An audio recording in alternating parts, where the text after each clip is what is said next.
Hello everyone, welcome back to my channel. তো বন্ধুরা, আজকে আমি চলে এসেছি একটা নতুন টিউটোরিয়াল নিয়ে। আজকের আমি আপনাদেরকে সূত্রের সাহায্যে সাধারণ পায়জামা ড্রয়িং করে দেখাবো, যে আপনারা খুবই সহজেই কিন্তু সাধারণ পায়জামা কাটিং করতে পারবেন, সেটা যে কোনো কিন্তু সাইজের জন্য একটা মাত্র সূত্রের সাহায্যে। তো চলুন ঝটপট আমরা দেখে নিই কীভাবে আপনারা সহজে পায়জামা কাটিং করবেন। তো দেখুন বন্ধুরা, এখানে আমরা এই যে সাধারণ যে পাজামা আমরা কাটিং করব, তো তার জন্য কিন্তু আমাদের প্রথমেই যে মাপগুলো কিন্তু দরকার হয়, এখানে ব্যবহার করা হয়, সেই মাপগুলো দেখুন। এখানে ঝুল আছে 36 ইঞ্চি আর মুহুরি এখানে রয়েছে দেখুন 11 ইঞ্চি। তো এই দুটি মাপ কিন্তু আমাদের সাধারণ পাজামা তৈরি করতে কিন্তু লাগে। শুধুমাত্র এই দুটো কিন্তু মাপ, একটা হচ্ছে ঝুলের মাপ আর একটা হচ্ছে মুহুরির মাপ। বুঝতে পেরেছেন? তো এই দুটো কিন্তু মাপেরই দরকার হয় একটা সাধারণ পায়জামা কাটিং করার জন্য। তো এবার দেখুন, এখানে আমরা এই যে সাধারণ পায়জামাটা কাটিং করব, তো তার জন্য কিন্তু আপনাদের এই যে মাপ দুটো নিয়ে মনে হতেই পারে যে ঝুলের মাপ বলতে আপনারা কিভাবে বুঝবেন যে ঝুলের মাপ, বা এটাকে অনেকে কিন্তু বলে থাকে যে লম্বার মাপ। তো সেটা আমরা কিভাবে নিয়ে থাকবো, যে আপনাদের কোমরের থেকে আর একদম কিন্তু ঝুলের শেষ অংশ একদম পায়ের যে গোড়ালি পর্যন্ত মাপটা নেওয়া হয়, সেটাই কিন্তু ঝুলের মাপ এই সাধারণ পাজামার ক্ষেত্রে ঝুলের মাপ।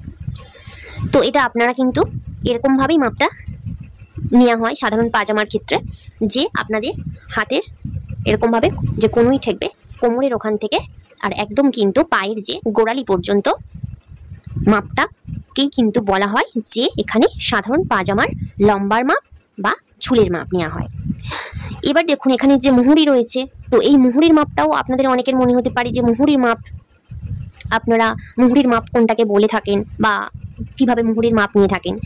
তো যেটা সহজভাবে বোঝা যায় যে মুহুরির মাপ হচ্ছে যে পোশাকটা আপনারা কাটিং করবেন বা তৈরি করবেন, সেই পোশাকের কিন্তু শেষ অংশে যে এরকমভাবে একটা রাউন্ড করে কিন্তু যে মাপ নেওয়া হয়, সেটাকেই হচ্ছে তোমার মুহুরির মাপ বলা হয়। তো এখানে কিন্তু যে মুহুরির মাপটা, সেটা কিন্তু একদম যে পায়ের যে গোড়ালি, সেই গোড়ালিতে শেষ অংশে কিন্তু গোড়ালির ওখানে এরকমভাবে দেখুন বন্ধুরা একটা রাউন্ড করে কিন্তু মাপ নেওয়া হয়, এমনভাবে কিন্তু একটা রাউন্ড করে মাপ নেওয়া হয়, সেটাইকেই কিন্তু এখানে মুহুরির মাপ বলা হয়। তো এই মুহুরির মাপটা কিন্তু আপনাদের ইচ্ছে মতো নিলে কিন্তু হবে না। এই মুহুরির মাপটা সম্পূর্ণ কিন্তু নির্ভর করে আপনার যে কাস্টমার, সেই কাস্টমার কতটা রাখতে চাইছেন তার উপরে কিন্তু এই মুহুরির মাপটা নির্ভর করে থাকে, বা যাকে আপনি পোশাকটা বানিয়ে দিচ্ছেন তার উপরেই। অনেকে ফিটিংস পরতে চান, বা অনেকে কিন্তু একটু হালকা পাতলা ঢিলাঢালা এরকমই পরতে থাকে, তো সেই মাপ অনুযায়ী কিন্তু এই মুহুরির মাপটা আপনারা নিয়ে নেবেন। তো আশা করছি আপনারা বুঝতে পেরেছেন যে মুহুরির মাপ বা ঝুলের মাপ আপনারা কিভাবে নেবেন এই পাজামার ক্ষেত্রে। তো এবার দেখুন, এই যে পাজামাটা কাটিং করার আগে আমাদেরকে প্রথমে যেটা করতে হবে সেটা হচ্ছে ড্রয়িং করবেন আপনারা কিভাবে। দেখুন, কাটিং করার আগে কিন্তু আমাদের প্রথমে ড্রয়িং করে আপনারা এটা বুঝে নেবেন।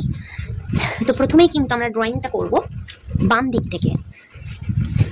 তো দেখুন বন্ধুরা, এখানে প্রথমেই দেখুন আমি একটা স্ট্রেট এমনভাবে দাগ টেনে নিচ্ছি। দেখুন, তো আমরা এখানে একটা স্ট্রেট দাগ টেনে নিলাম, নিয়ে আবারও এই পাশ থেকে আমরা একটা স্ট্রেট দাগ টেনে নেব, নিয়ে নিলাম। তাহলে আমরা কিন্তু প্রথমেই ড্রয়িংটা আমরা যখন শুরু করব, আমরা কিন্তু এই বাম দিক থেকেই কিন্তু আমরা ড্রয়িংটা প্রথমে শুরু করব। বুঝতে পেরেছেন? তো প্রথমে এখানে কিন্তু আমি আপনাদেরকে যে এখানে যে মাপটা রয়েছে 36 সাইজেই আমি এখানে ড্রয়িংটা আপনাদেরকে বুঝিয়ে দিচ্ছি, কিন্তু এটা 36 সাইজের হবে না বন্ধুরা। বুঝতে পেরেছেন যে এখানে আমি একটু ছোট করে আপনাদেরকে বোঝানোর জন্য দেখিয়ে দিচ্ছি। তো প্রথমেই আমরা কিন্তু এখানে 2 ইঞ্চি নিয়ে নেব, 2 ইঞ্চি এখানে নিয়ে নেব। এটা হচ্ছে আপনাদের যে পাজামার ক্ষেত্রে আপনারা জানেন যে ফিতা ঘর, ওপরে যে ফিতাটা থাকে, তো সেখানে আমরা এখানে ফিতা ঘরের জন্য কিন্তু 2 ইঞ্চি প্রথমে নিয়ে নেব। এটাকে অনেকে কিন্তু বলে থাকেন যে রাবার ঘর বা ফিতা ঘর। তো তার জন্য কিন্তু আমরা প্রথমেই 2 ইঞ্চি নিয়ে নেব। 2 ইঞ্চি কিন্তু কাপড় নিয়ে নিলে কিন্তু যথেষ্ট ভালোভাবে কিন্তু ফিতা ঘর বা রাবার লাগানো কিন্তু যাবে। আপনারা যেটাই করুন বন্ধুরা, সেটা ফিতা তৈরি করতে পারেন বা আপনারা রাবার লাগাতে পারেন। সেক্ষেত্রে আপনারা এখান থেকে প্রথমে 2 ইঞ্চি নিয়ে নিলাম, 2 ইঞ্চি রাবার ঘরের জন্য নিয়ে নিলাম। তাহলে এটা আমাদের রাবার ঘর চলে গেল বা ফিতা ঘর চলে গেল। এবারে এরপরে আমাদের যে মাপটা নিতে হবে সেটা আমরা দেখুন বন্ধুরা এখানে নিয়ে নেব, সেটা হচ্ছে যে হাইয়ের মাপ, হাইয়ের মাপ। তো বন্ধুরা এখানে কিন্তু আমি একটা সূত্রের সাহায্যে কিন্তু আপনাদেরকে দেখিয়ে দেবো, যাতে করে আপনারা কিন্তু সমস্ত সাইজের, মানে যে কোনো সাইজের যে কোনো মাপের কিন্তু আপনারা এখানে সাধারণ পাজামা কিন্তু বানিয়ে ফেলতে পারবেন একটাই মাত্র সূত্রের সাহায্যে। তো এবারে দেখুন এই যে ফিতা ঘরের পরে আমাদের বার করতে হবে কিন্তু হাইয়ের মাপ। তো হাইয়ের মাপটা আপনারা কিভাবে বার করবেন, এখানে আমাদের দেখুন এই যে ঝুল আছে আমার এখানে 36 ইঞ্চি। তাহলে এই 36টাকে আমরা কি করব, 3 দিয়ে ভাগ করব, 3 দিয়ে ভাগ করব। তাহলে 3 দিয়ে ভাগ করলে আমাদের ওখান থেকে 1 ভাগ যেটা হবে সেটাকে আমরা নিয়ে নেব, সেটাই হবে আমাদের হাইয়ের মাপ। তাহলে দেখুন বন্ধুরা 36টাকে যদি আমরা 3 দিয়ে ভাগ করি তাহলে তার 1 ভাগ হবে কত, 12 ইঞ্চি। বুঝতে পেরেছেন? তাহলে এই যে আমাদের রাবার ঘর, এখান থেকে দেখুন এই নিচ থেকে আমরা ফিতেটাকে রাখছি। আপনারা একটু মনোযোগ দিয়ে দেখুন, তাহলে কিন্তু সবটা বুঝতে পারবেন। তো এখান থেকে এই যে রাবার ঘরের বা ফিতা ঘরের এই যে দাগটা, এই নিচ থেকে কিন্তু আমরা এরকম ভাবে ফিতেটাকে রাখবো, রেখে আপনাদের 12 ইঞ্চি ধরুন আমার এখানে এই পর্যন্ত হলো 12 ইঞ্চি, এই পর্যন্ত এসেছে আমার 12 ইঞ্চি। তো এটাকে আমরা কি বলছি, হাই। এটাকে আমরা বলছি হাইয়ের মাপ, হাই। এটা আমাকে বলছি হাই। তাহলে বুঝতে পেরেছেন যে হাইয়ের মাপটা আমরা কিভাবে বার করলাম, যে ঝুল বা লম্বা যেটাই বলুন না কেন, সেই ঝুলের মাপটাকে আমরা 3 দিয়ে ভাগ করলাম। 3 দিয়ে ভাগ করে তার 1 ভাগ যেটা হবে সেটাই কিন্তু আমাদের হবে এখানে হাইয়ের মাপ। তাহলে বন্ধুরা বুঝতে পারছেন যে আমার এখানে কিন্তু যে 36 আছে, এখানে কি সকলের ক্ষেত্রে কি এই যে হাইয়ের মাপ সেটাকে আমরা 12 নেব? কখনোই না। এটা আপনারা বুঝতে পারছেন যে আমার এখানে 36 আছে ঝুল, অন্য কারোর ক্ষেত্রে এখানে হতে পারে 38 ঝুল, 40 হতে পারে, 42 হতে পারে। ঝুলের মাপ তো চেঞ্জ হতেই পারে, এটা আপনারা জানেন যে 32 হতে পারে। যাই ঝুল হোক না কেন সেটাকেই আপনারা কি করবেন, 3 দিয়ে ভাগ করে নেবেন। 3 দিয়ে আপনারা ভাগ করে নেবেন, নিলে তার 1 ভাগ যেটা হবে সেটাই কিন্তু হবে আপনাদের হাইয়ের মাপ। তাহলে বুঝতে পেরেছেন যে কোনো সাইজের জন্য কিন্তু, যে কোনো মাপের জন্য কিন্তু আপনারা এই একটা সূত্রের সাহায্যে বানিয়ে ফেলতে পারবেন। আপনারা একটা সূত্রের সাহায্যে একজনের যদি আপনারা বুঝতে পারেন, তাহলে দেখবেন আপনারা সব সাইজের জন্য কিন্তু সহজেই বানিয়ে ফেলতে পারবেন।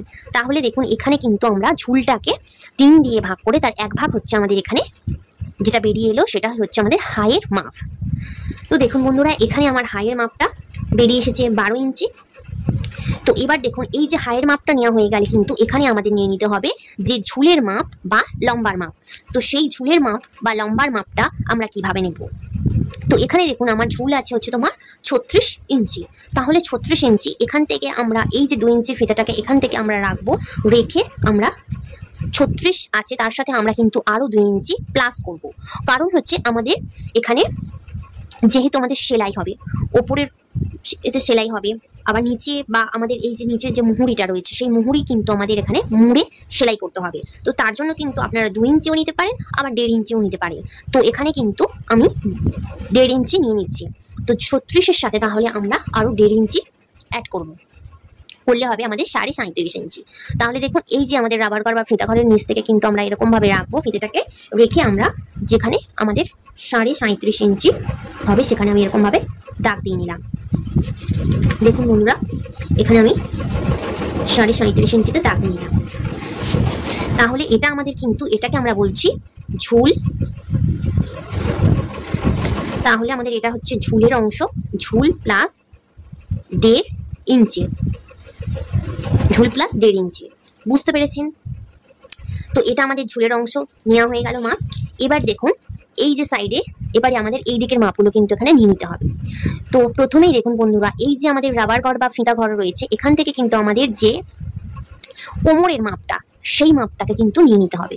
তো কোমরের মাপ তো আপনারা কিন্তু কাস্টমার থেকে নিচ্ছেন না, সেক্ষেত্রে কিন্তু আমরা এই যে হাইয়ের মাপ রয়েছে এখান থেকে কিন্তু আমরা বার করে নেব কোমরের মাপ। সেক্ষেত্রে কিন্তু আর কাস্টমারের কাছ থেকে কিন্তু আপনাকে কোমরের মাপ নিতে হবে না। বুঝতে পেরেছেন? তো সেটা আমরা কিভাবে বার করব, দেখুন এই যে আমাদের হাই আমার মাপ হচ্ছে আমাদের এখানে 12 ইঞ্চি। তাহলে সেটাই আমরা এখানে নিয়ে নেব, কোমরের লাইনের এখানে নিয়ে নেব 12 ইঞ্চি। দেখুন এখানেও কিন্তু আমরা নিয়ে নেব 12 ইঞ্চি, এখানে আমরা নিয়ে নিচ্ছি 12 ইঞ্চি। তাহলে এটা আমাদের কিন্তু কোমর লাইন বন্ধুরা, এটা আমাদের কোমর লাইন। তো এই কোমর লাইনটা আমরা নিয়ে নিলাম কত, 12 ইঞ্চি। 12 ইঞ্চি হাইয়ের মাপ যেটা হবে সেটাই আমরা এখানে কোমর লাইনের মাপ হিসেবে নিয়ে নেব।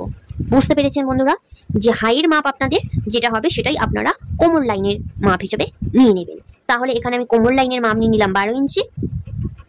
তো এবার দেখুন এখান থেকে কিন্তু আমাদের এই যে হাইয়ের মাপ, এই হাইয়ের এখান থেকে কিন্তু আমাদের এদিকে চওড়ার দিকে একটা মাপ নিতে হয়, সেটাকে কিন্তু বলা হয় হিপ লাইন।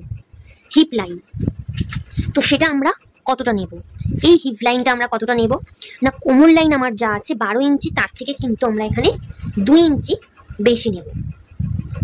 2 ইঞ্চি আমাদের এখানে বেশি নিতে হবে।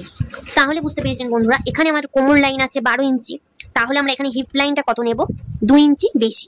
কোমর লাইনের থেকে, কোমর লাইন আমাদের যা থাকবে তার থেকে আমাদের হিপ লাইনে এখানে 2 ইঞ্চি বেশি নিতে হবে। এটাই কিন্তু সূত্র বন্ধুরা, এটা কিন্তু যে কোনো সাইজের জন্য। তাহলে আমি এখানে নিয়ে নেবো কিন্তু 14 ইঞ্চি। এটাকে বলা হয় হিপ লাইন। হিপ লাইন, তাহলে বুঝতে পেরেছেন এখানে কিন্তু আমরা কোমর লাইন যা থাকবে তার থেকে 2 ইঞ্চি কিন্তু আমাদের এখানে বেশি নিতে হবে হিপ লাইনে। এটাই আমাদের সূত্র। তো এবার দেখুন এই যে হিপ লাইনের মাপটা নেওয়া হয়ে গেলে এবার আমাদের চলে আসতে হবে কিন্তু মুহুরিতে, শেষ অংশে চলে আসতে হবে। তো এখানে কিন্তু আমরা যে মুহুরি যেটা আমাদের আছে সেটাকে আমরা অর্ধেক করে নেব। তো মুহুরি আছে আমার এখানে 11 ইঞ্চি, তো সেটাকে আমি অর্ধেক করলে কত হবে, 5.5 ইঞ্চি। তো 5.5 ইঞ্চি তার সাথে আমরা আরও কিন্তু 1 ইঞ্চি সেলাই মার্জিন হিসেবে নিয়ে নেব। তাহলে আমাদের এখানে হবে টোটাল কিন্তু 6.5 ইঞ্চি। বুঝতে পেরেছেন বন্ধুরা, যে মুহুরি আপনাদের যা থাকবে সেটাকে আপনারা কি করবেন, অর্ধেক করে নেবেন, মানে সেটাকে আপনারা হাফ করে নেবেন। মুহুরি এখানে আছে 11 ইঞ্চি, তাহলে 11 ইঞ্চিটাকে অর্ধেক করলে হবে আমাদের 5.5 ইঞ্চি। আর 1 ইঞ্চি কিন্তু আমাদের এখানে সেলাইয়ের জন্য কিন্তু লাগবে, তো তার জন্য কিন্তু 1 ইঞ্চি আমাদের প্লাস করে নিলাম সেলাইয়ের জন্য, তাহলে টোটাল হচ্ছে আমার এখানে 6.5 ইঞ্চি। এইভাবে কিন্তু আমাদের এখানে যে মুহুরির মাপটা সেটা কিন্তু আমরা এখানে নিয়ে নেব। তো দেখুন এখানে আমরা মুহুরির মাপটাকে নিয়ে নিলাম, মুহুরি হাফ প্লাস 1 ইঞ্চি। বুঝতে পেরেছেন বন্ধুরা, তো এখানে কিন্তু আমাদের এই যে সাধারণ পাজামাটা কিন্তু ড্রয়িংটা একদম রেডি হয়ে গেছে। তো এবার দেখুন এখান থেকে কিন্তু আমরা এটাকে সোজা জাস্ট এমনভাবে কিন্তু এই পাটটার সাথে কিন্তু আমাদের এই যে কোমর লাইনের পাটটা এরকম ভাবে সোজাসুজি যুক্ত হবে, এটাকে আমরা এরকম ভাবে সোজাসুজি নামিয়ে দেব। আর এই যে আমাদের হিপ লাইন, এই হিপ লাইনের এখান থেকে কিন্তু আমাদের এটাকে এই যে মুহুরির সাথে এটাকে আমরা এরকম ভাবে অ্যাটাচ করে দেব। এটাকে আমরা এরকম ভাবে মুহুরির সাথে কিন্তু অ্যাটাচ করে দেবো। এবার দেখুন এই আমাদের এই যে 2 ইঞ্চি দেখুন এখানে হিপ লাইনের এখানে যে বাড়তিটা রয়েছে এখান থেকে কিন্তু একটা সুন্দর যে শেপ, সেই কিন্তু শেপটা এখানে দিয়ে নিতে হবে। এটা হচ্ছে তোমার আমাদের পাজামার যে শেপ, সেই শেপটা কিন্তু এখানে দিয়ে নিতে হবে এরকম হালকা হাতে। যারা আপনারা নতুন এরকম ভাবে হালকা হাতে আপনারা কিন্তু ডট ডট দিয়ে এখানে সুন্দরভাবে শেপটা দিয়ে নেবেন।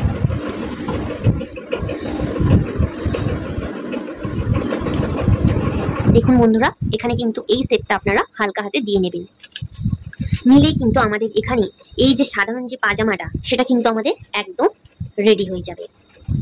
তো এটা এখানে কিন্তু আপনাদেরকে দেখিয়ে দিচ্ছি একটা পার্টে, তো এরকম ভাবে আমাদের আরো একটা পার্ট বেরোবে, কিন্তু বেরোলে আমাদের পাজামাটা কিন্তু আপনারা বুঝতে পারবেন। তো আশা করছি আপনারা বুঝতে পেরেছেন বন্ধুরা। যদি আপনাদের কোথাও বুঝতে অসুবিধা হয়ে থাকে তাহলে অবশ্যই আমাকে কমেন্ট করে জানাবেন। আর ভিডিওটি এরপরে আপনাদেরকে আমি কাটিং করে দেখাবো যে সাধারণ পাজামা আপনারা কিভাবে কাপড়ে কাটিং করবেন। তো তার জন্য কিন্তু পরবর্তী ভিডিওটি দেখার জন্য অবশ্যই কিন্তু চ্যানেলটিকে সাবস্ক্রাইব করতে হবে, চ্যানেলটিকে সাবস্ক্রাইব করে রাখবেন। আর ভিডিওটি আপনাদের কেমন লাগলো অবশ্যই কিন্তু আমাকে কমেন্ট করে জানাবেন। তো দেখা হচ্ছে পরবর্তী ভিডিওতে, ততক্ষণ পর্যন্ত সবাই ভালো থাকবেন, সুস্থ থাকবেন, টাটা।